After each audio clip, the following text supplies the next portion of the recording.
Ils sont de tout pays et de toute nation, chrétiens, juifs, bouddhistes, musulmans sans religion. Ils ont chacun leurs idées politiques, les uns aiment la techno, les autres le classique. Promulguant l'unité dans la diversité, ils forment une authentique fraternité. Mais qui sont-ils? Penseurs libres plutôt que libres penseurs, ils cultivent en eux l'intelligence du cœur. Ils sont très humanistes et font de l'être humain le cœur de leur philosophie au quotidien. Cherchant la vérité au-delà des croyances, ils mènent une quête de connaissances. Mais qui sont-ils? Spiritualistes sans être religieux, ils ont une approche ésotérique de Dieu.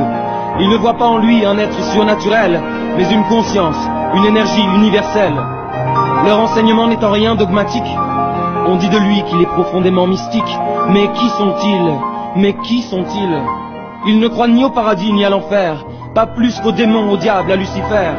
Recherchant le vrai sens de l'existence, ils accordent peu d'importance aux apparences. Ils savent le pourquoi et le comment des choses, mais aussi ce qui fait la beauté des roses. Mais qui sont-ils? Mais qui sont-ils?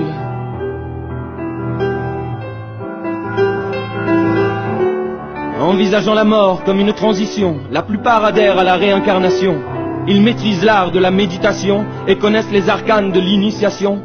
Ils aiment s'harmoniser avec la nature et se ressourcer à ce qu'elle a de plus pur. Mais qui sont-ils? Prenant soin de leur âme autant que de leur corps, ils font de la sagesse le plus beau des trésors. Ils pensent qu'il y a la vie au-delà de la terre et que d'autres humanités peuplent l'univers.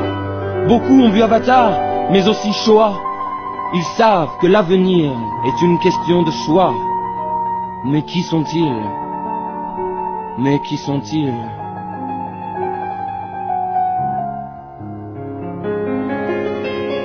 Le monde ne va pas bien, mais ils gardent l'espoir de le rendre meilleur et d'embellir l'histoire.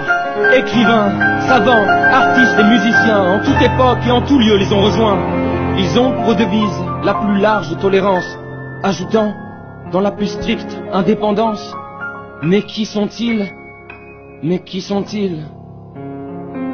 Dan Brown leur rend hommage dans le symbole perdu, mais il semble ignorer qu'ils n'ont pas disparu. Formant jadis une société secrète, ils ont désormais leur site sur Internet.